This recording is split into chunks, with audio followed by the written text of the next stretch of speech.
Online betting యాప్లకు మరో యువకుడు బలయ్యాడు. పెద్దపల్లి జిల్లా రామగిరి మండలం సెంటనరీ కాలనీకి చెందిన వసంత్ కుమార్ బెట్టింగ్ యాప్లో డబ్బులు పెట్టి నష్టపోయాడు.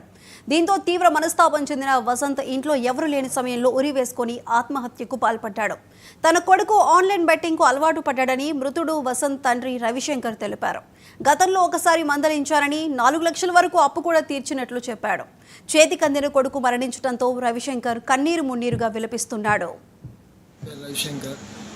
నా కొడుకు పేరు వసంత్ కుమార్. ఆన్లైన్ బెట్టింగ్తో డిసెంబర్లో 4,60,000 అప్పు చేయడం జరిగింది.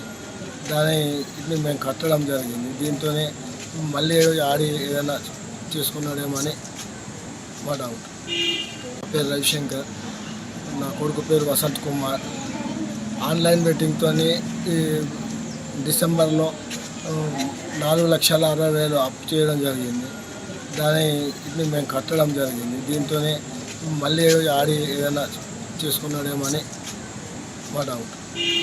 పేరు రవిశంకర్. నా కొడుకు పేరు వసంత్ కుమార్. ఆన్లైన్ బెట్టింగ్తో డిసెంబర్లో 4,60,000